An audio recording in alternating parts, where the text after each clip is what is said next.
Bust me loosen up. What's up, you guys? It's Poison Ivy. Thanks for tuning into Mental Mondays. And today I want to talk about how to help a friend who is going through abuse or trauma. I am going to focus on someone who's going through abuse, but a lot of these things do apply to people who are just going through it in general. So I want to start off by saying that if you are that friend, I commend you. Give yourself a pat on the back because that shit is not easy.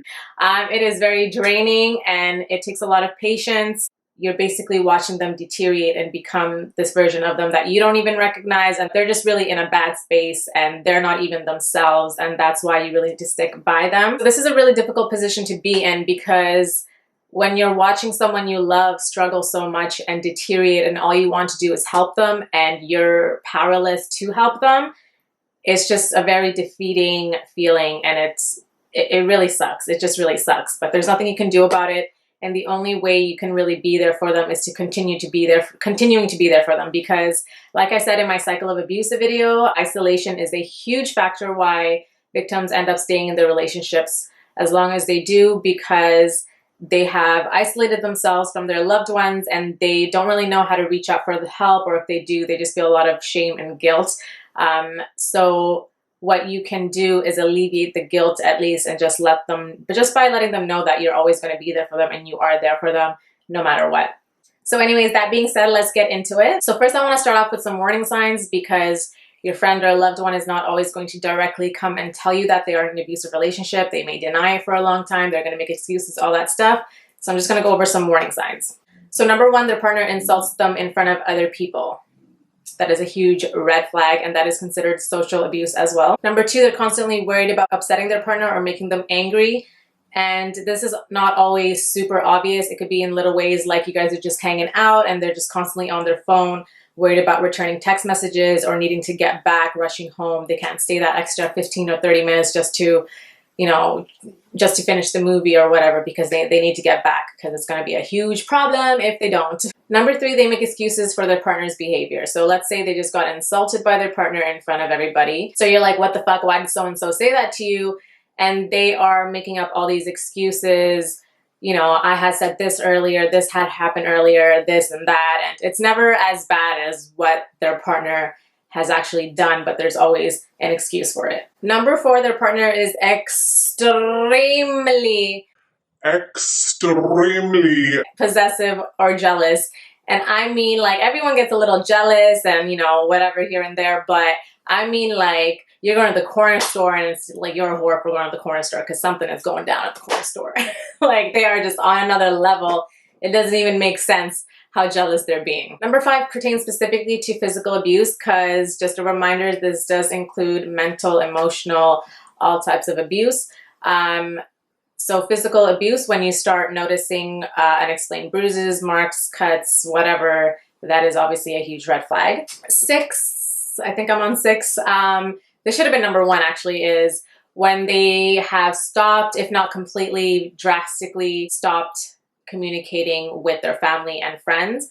And this, of course, ties in with isolation. And finally, number seven, you notice a huge change in their personality. And this will be really obvious, especially if they have a huge outgoing type of personality. You can see that they went from that type of person to just completely dim. But even if they're introverted, you'll still notice the drawback. So they'll constantly be in a low energy, drained, and they may be experiencing anxiety and going through depression as well. So if you think your loved one is being abused, be supportive by listening to them and asking how they're doing.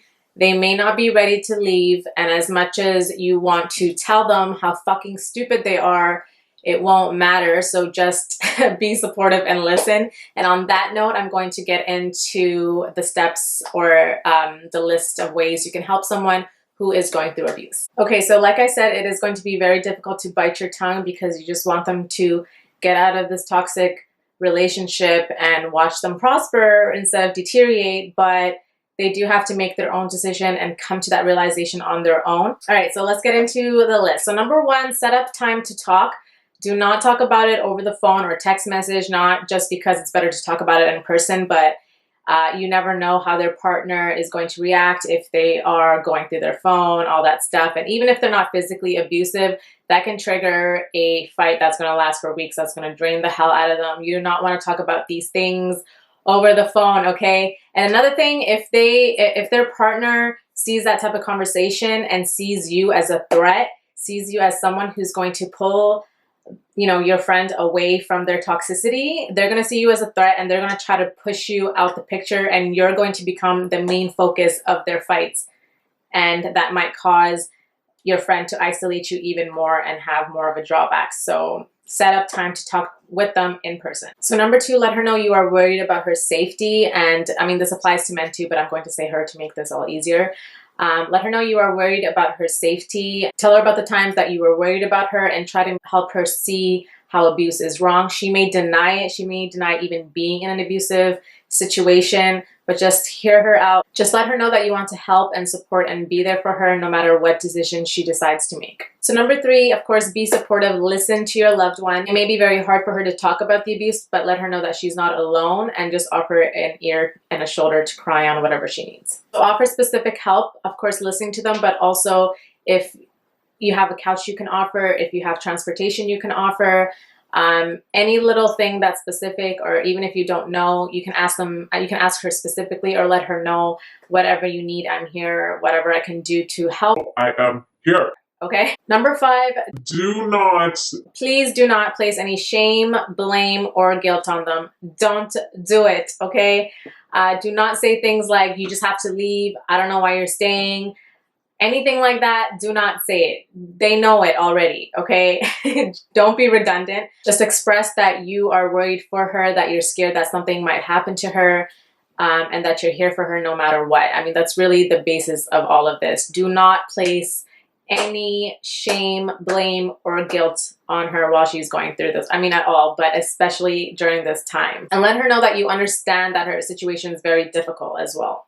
So number 6, help her make a safety plan. So safety planning is packing the necessities, trying to have an escape route, having a safe word. So obviously this is a code word that you guys can use so that the abuser doesn't know what's going on, or just a code word if she needs to, you know, immediately run off and meet you somewhere. Anything of that sort, safety planning is very important. Number 7, encourage her to talk to somebody who may be able to help her beyond you, of course. Offer to help her find a local domestic violence agency.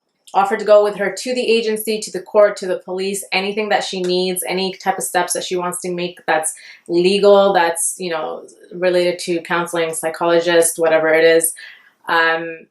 Go with her, help her plan it, help her get the numbers, because it seems like such easy, simple steps, but those are the hardest steps to actually make.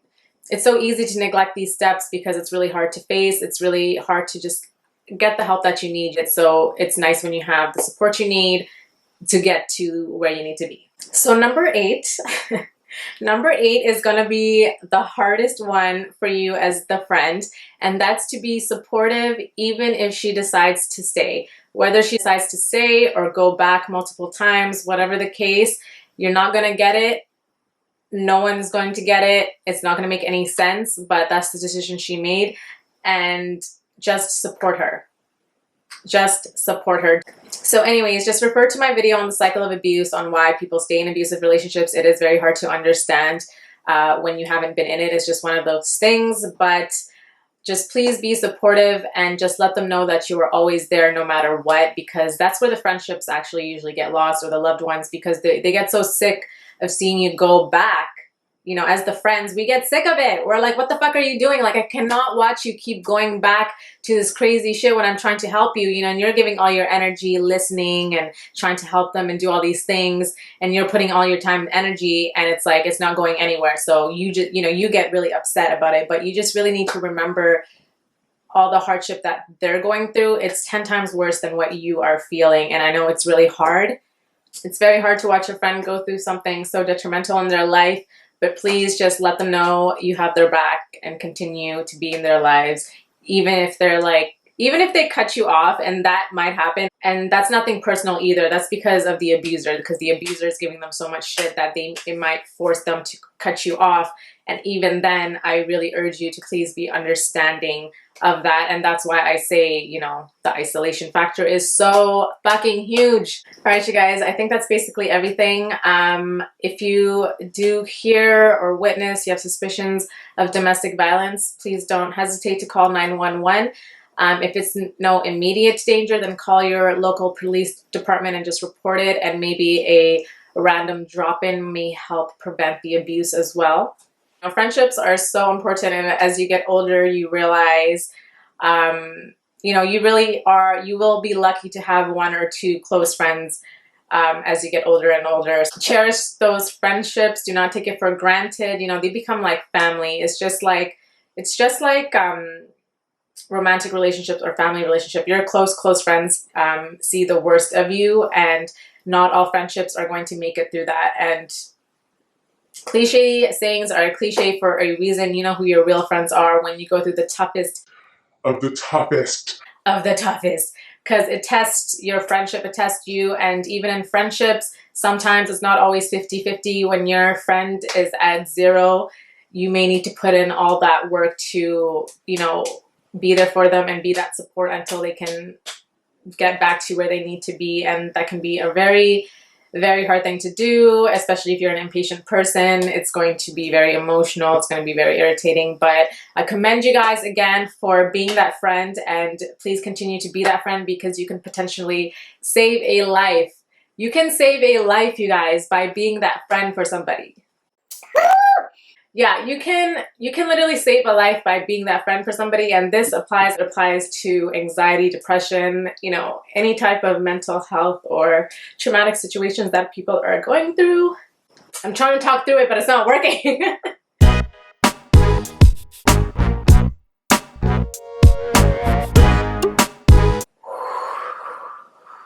Thank you so much, you guys, for tuning in. I really, really appreciate it. I hope this video was informative and useful to you in some way. All right, you guys, thanks again. If you like this video, don't forget to like, subscribe, and turn on post notifications, and I will see you next Monday. Stay flying free. Okay, so my eyes are now a little bit red. We'll just pretend it's because I'm poison ivy. Okay.